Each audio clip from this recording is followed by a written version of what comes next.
Lovable, कसर, sigma, वसल, रेप्लिट, cloud artefacts हे सगळे असे प्लॅटफॉर्म आहेत की जे तुमच्यासाठी मिनिटात वेबसाईट बनवू शकतात. आणि हा ट्रेंड सध्या खूप जोरात देखील चालू आहे, जिथे लोक बिझनेस ओनर्स आणि अगदी एजन्सी सुद्धा या टूल्सचा वापर करून चुटकीसरशी वेबसाईट्स बनवत आहेत. पण खरा चॅलेंज येतो जेव्हा या वेबसाईट रिअल वर्ल्ड मध्ये येतात आणि आपल्याला त्यावर मार्केटिंग किंवा एसईओ करावं लागतं. बऱ्याच एजन्सीज आणि बिझनेस ओनर्सना या प्रकारच्या एआय वेबसाईटचा एसईओ करताना खूप साऱ्या अडचणी येतात. म्हणूनच आजच्या व्हिडिओमध्ये आपण पाहणार आहोत की तुम्ही एआय जनरेटेड किंवा आपण ज्याला नवीन टर्म वापरतो वाईब कोडेड वेबसाईट त्यांचं एसईओ कसं करू शकता. आज आपण काही बेसिक रूल्स सेट करूयात जेणेकरून या वेबसाईट्स एसईओ फ्रेंडली बनतील. हॅलो एव्हरीवन, मी अभय ढमाले आणि आज आपण बोलणार आहोत वाईब कोडेड किंवा एआय डिझाईन वेबसाईटचं एसईओ बद्दल. So rule number 1, server side रेंडरिंगला आपला मित्र बनवा. तुम्ही वाईब कोडेड म्हणा किंवा एआय डिझाईन म्हणा, या सर्व वेबसाईट दिसायला खूप मॉडर्न, फ्लुइड आणि सुंदर असतात. पण प्रॉब्लेम नेमका इथूनच सुरू होतो. सगळे vibe coded platform websites design करण्यासाठी जावास्क्रिप्टचा वापर करतात. तिथपर्यंत सर्व काही ठीक आहे, पण अडचण येते जेव्हा तुम्ही क्लायंट साइड रेंडरिंग वापरता. तुम्हा सर्वांना माहितच असेल की गुगल बॉट जावास्क्रिप्टला रीड करू शकत नाही किंवा एक्झिक्यूट करू शकत नाही. गुगल बॉट जेव्हा एखाद्या वेबसाईटवर जातो तेव्हा तो HTML डाउनलोड करतो, तिथला इंडेक्स करतो, क्राउल करतो, सर्व काही HTML कोडमध्ये चालते.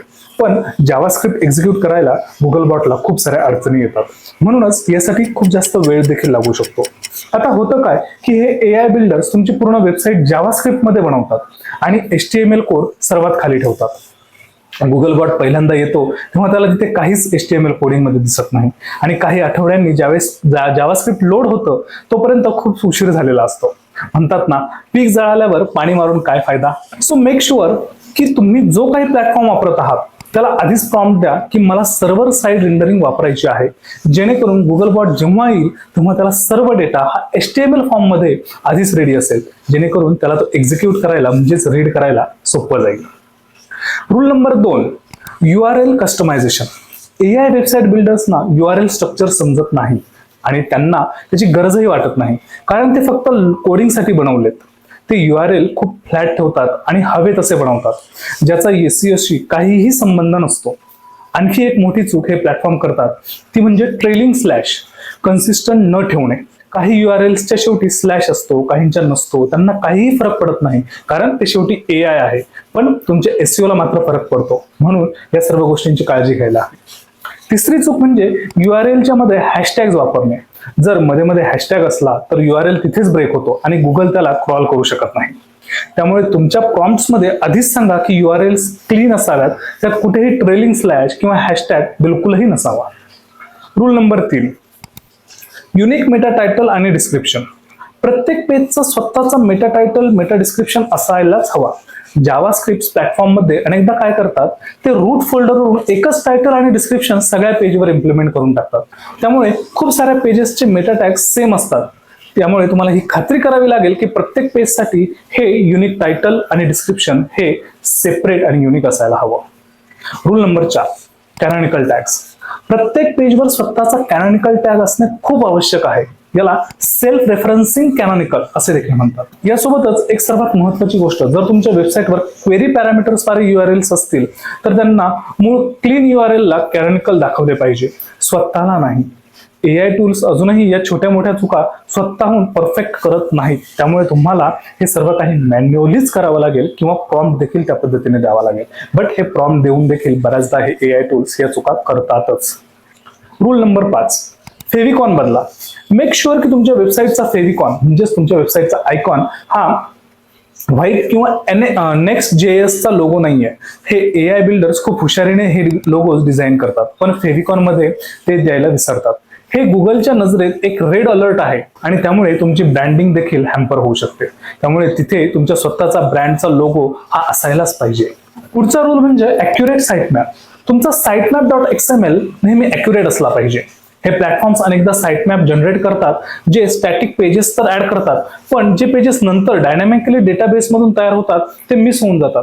प्रॉम्प्ट मध्ये सांगा साइटमॅप फंक्शन सर्वात शेवटी रन व्हावं, जेणेकरून सगळे युनिक आणि क्लीन URL साइटमॅप मध्ये समाविष्ट होतील. त्यानंतरचा रूल म्हणजे 404 पेजचा स्टॅटस कोड. हे ऐकायला थोडं फनी वाटेल पण खूप महत्वाचं आहे. एआय बिल्डर्सना खूप भारी ॲनिमेटेड क्यूट 404 पेजेस तयार करू शकतात.